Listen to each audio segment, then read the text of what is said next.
बिहार में उद्योग और कारोबार की चर्चा करते समय बंद या कभी शुरू नहीं हुए कारखानों की तस्वीर और रोजगार की तलाश में राज्य के बाहर रुख करते लोगों की तस्वीरें तो आपने बहुत देखी होगी। लेकिन आज आपके सामने कुछ ऐसी तस्वीरें पेश करेंगे जो राज्य में उद्योग और काम धंधे को लेकर कुछ आस जगाती है। राजधानी पटना से कुछ दूर केले की नगरी हाजीपुर के इंडस्ट्रियल एरिया में देसी विदेशी कंपनियों ने कदम रखा है। यदि यहाँ ब्रिटानिया और अनमोल के बिस्किट बनते हैं, तो पेप्सी कोल्ड ड्रिंक के बॉटलिंग प्लांट और लहर भुजिया के कारखाने भी आपको यहाँ मिलेंगे। कई और छोटी बड़ी कंपनियां भी यहाँ मौजूद हैं। लेकिन तमाम विपरीत परिस्थितियों के बीच किसी उद्योग के पनपने की कहानी जाननी हो तो हाजीपुर से करीब 50 किलोमीटर आगे मुजफ्फरपुर चलना होगा। मुजफ्फरपुर दो चीजों की वजह से जानी जाती है, एक है लीची और दूसरी है लहठी। लीची की परेशानी यह है कि यहाँ पर खाद्य प्रसंस्करण उद्योग नहीं लग पाया, जिससे हर वर्ष भारी तादाद में लीची बर्बाद हो जाती है। वहीं लहठी की बात करें तो कारोबारियों को उम्मीद है कि सरकार उनके लिए खास स्कीम लाएगी, जिससे कि उनका भविष्य बेहतर हो सके।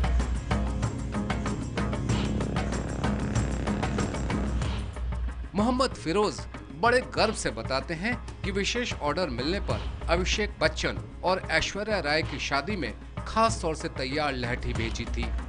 लहठी यानी लाख से बनाई गई चूड़ी, जिसे सुहागिनें शादी विवाह के साथ साथ 30 त्योहारों के मौके पर खास तौर से पहनती हैं। इसे आप कुछ हद तक दिल्ली और पंजाब में प्रचलित चूड़े का सहोदर कह सकते हैं। आज लहठी बिहारियों के साथ साथ देश के अलग अलग हिस्सों और यहाँ तक कि विदेश तक पहुँच चुका है। कुछ इसी वजह से 4 पीढ़ियों से लहठी का कारोबार करते फिरोज को कल बेहतर तो दिख रहा है, लेकिन वो चाहते हैं कि राज्य सरकार इस उद्योग को बढ़ावा देने के लिए खास पहल करे। सरकार से लोन लेना चाहते हैं कारीगर जो है, लोग जितने भी कारीगर उनको लोन मिले, समझे ना। और जिस तरह मुजफ्फरपुर का लीची नामी, उसी तरह मुजफ्फरपुर का लहठी नामी है, समझे ना। इसका भी एक नाम है, विदेश से लेके इंडिया में पूरा नाम इसका है। और लोग बाहर से आते हैं तो सीजन होता है लीची का, तो लोग बोलते हैं कि लीची लेके आना है। और ऐसे अदर सीजन में जो है लोग बाहर से जो आते हैं वो बोलते हैं अपने लोग को कि भाई, अपने परायों की भाई लहठी लेते आइए मुजफ्फरपुर का। भविष्य ऐसा है कि इसमें जो है ना सरकार की तरफ से सहयोग मिलेगा तो बहुत ही अच्छा भविष्य होगा। अगर सहयोग सरकार की तरफ से नहीं मिला तो इसका भविष्य खराब है।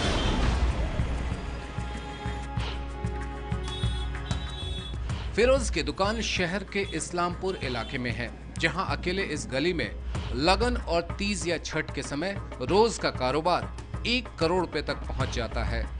लहठी के निर्माण और कारोबार में इस जिले के करीब 10,000 लोग जुड़े हुए हैं। कारोबारियों में जहां एक तरफ कोई निराशा नहीं दिख रही है, वहीं छोटे उद्योग और काम धंधे को लेकर चल रही सरकार की योजनाओं से भी वो अवगत है। मिलता तो नहीं होगा ना, मगर जो बनाने वाले हैं उनको तो सहयोग मिला हाल फिलहाल। उन्हें ज़्यादा का नहीं है, कमी का है, मगर उतना डिमांड इसकी ज़्यादा है तो सरकार उसकी पूरी तो उतनी का जो बोले उतना उस हिसाब से तो उतना तो नहीं हो पाया, मगर कमी हुआ है। वह हुआ है, सहयोग तो हुआ है हल्का फुल्का। आप लोग भी बनाते हैं? जी, आप लोग बनाने के नाते, आप मैन्युफैक्चर होने के नाते आप लोगों को, जैसे अभी सरकार की नई योजनाएं मुद्रा, इसका नाम सुना? जी। उसमें आप लोगों को सहयोग मिला? हाँ, हाल फिलहाल हम लोग के गाँव में कैंप लगा था, उसी कैंप के हिसाब से जितने बनाने वाले उन लोगों को मिला है। लहठी की ही तरह राज्य में किसी और उद्योग ने अपनी अलग पहचान बनाई है तो वो है चाय उद्योग। मुजफ्फरपुर से करीब 350 किलोमीटर दूर किशनगंज राज्य का इकलौता जिला है जहां न केवल चाय की बागवानी होती है बल्कि उसके लिए प्रोसेसिंग सेंटर भी है। वैसे किशनगंज की आबोहवा ने बिहार के औद्योगिक परिदृश्य को एक नई शक्ल दी है। यहाँ चाय उद्योग काफी तेजी से पनप रहा है। आज की तारीख में करीब 50,000 लोग इस उद्योग से जुड़े हैं। राजकरण दफ्तरी 1990 के पहले यह जानते तक नहीं थे कि चाय का पौधा कैसा होता है, लेकिन एक व्यक्तिगत घटना ने इस कपड़ा व्यवसायी को चाय की बागवानी की ओर मोड़ दिया। जिला ही नहीं, राज्य में पहली बार चाय की बागवानी शुरू करने वाले दफ्तरी का चाय बागान आज करीब 20,000 एकड़ में फैला है। इलाका काफ़ी गरीब इलाका था।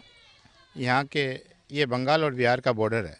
बंगाल में चाय की खेती काफ़ी अरसे से हो रही है और बिहार में नहीं हो रही थी, तो इसी बीच ख्याल आया कि भाई यहाँ अभी कुछ होना चाहिए। और जब हमने इस इलाके में चाय की खेती की शुरुआत की तो लोग सोच रहे थे कि साहब ये एक पागल है और इस पागलपन का पता नहीं क्या होगा, यहाँ चाय की खेती हो ही नहीं सकती है। मगर हमने एक रिस्क लिया और रिस्क लेने के बाद में फर्स्ट में हमने यहाँ 2 लाख प्लांट लगाए। आज आप देख रहे हैं पूरे इलाके में 20,000 एकड़ में चाय की खेती हो रही है।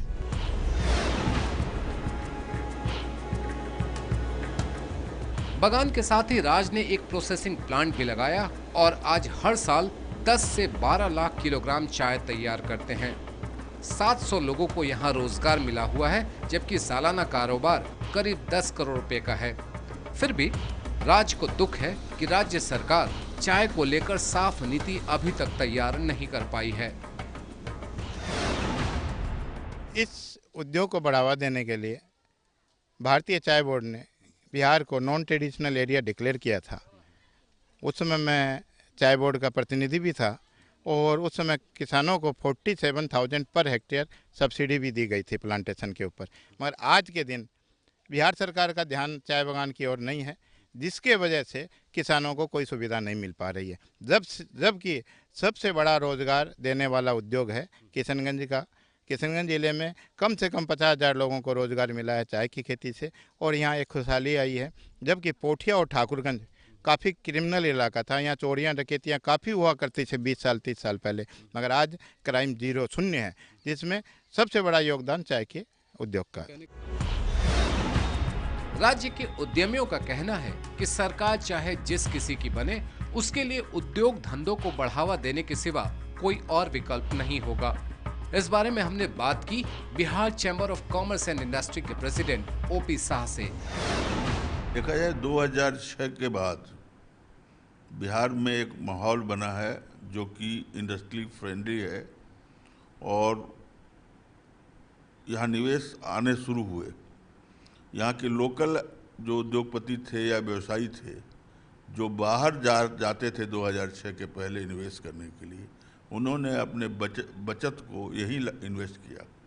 मोर एवर कुछ बड़ी कंपनियां जैसे ब्रिटेनिया है, हीरो साइकिल है, एवन साइकिल है, बिरला अल्ट्राटेक सीमेंट है, श्री सीमेंट है, इन लोगों ने बिहार की तरफ रुख किया और ये एक पॉजिटिव साइन है कि बिहार में और बिहार के लोग अब ये उनमें आगे बढ़ने की तमन्ना जगी है। देखिए, आम जनता और ख़ास करके उद्यमी वर्ग, उनको तो विकास ही चाहिए और विकास अगर होता है तो हमारे सेक्शन के लोगों को उसका अवश्य फायदा मिलेगा। दूसरी ओर विकास को अपना मुख्य चुनावी हथियार बताने वाले बीजेपी ने अभी से ही राज्य की तरक्की की योजना पर काम करना शुरू भी कर दिया है। देखिए, अगर लोगों को रोजगार उपलब्ध कराना तो इसके लिए और औद्योगिकरण की बहुत बड़ी आवश्यकता है। और औद्योगिकरण में जो सबसे बड़ा कॉन्स्टेंट बिहार के अंदर ज़मीन का, लैंड का, जो कि यहाँ प्रति व्यक्ति जो ज़मीन पर आबादी का घनत्व बहुत ज़्यादा है, तो इसलिए एक तो हम लोग को जो बैकवर्ड डिस्ट्रिक्ट्स हैं उनको प्रमोट करना पड़ेगा। अभी तक जो उद्योग लगाने लोग आ रहे हैं, राज्य सरकार भी उनको पटना के नज़दीक बेगूसराय, भागलपुर, मुजफ्फरपुर, इन बड़े शहरों के इर्द गिर्द ही लोग उद्योग लगाने के लिए और ललायित रहते थे। तो एक तो कि आने वाले उद्योगों को थोड़ा और भीतर के इलाकों में, वैसे जिलों में जहाँ ज़मीन उपलब्ध है। दूसरा कि डेडिकेटेड फीडर की आवश्यकता है। जो इस तरह के उद्योग हैं जिनके लिए ज़मीन की आवश्यकता नहीं, जो बिल्डिंग्स, भवनों के अंदर जो जिनको चलाया जा सकता है, तो उसको भी प्रमोट करना और लैंड बैंक स्थापित करना। तो बिहार के अंदर मक्का बेस्ड इंडस्ट्रीज़ का बहुत बड़ा पोटेंशियल है।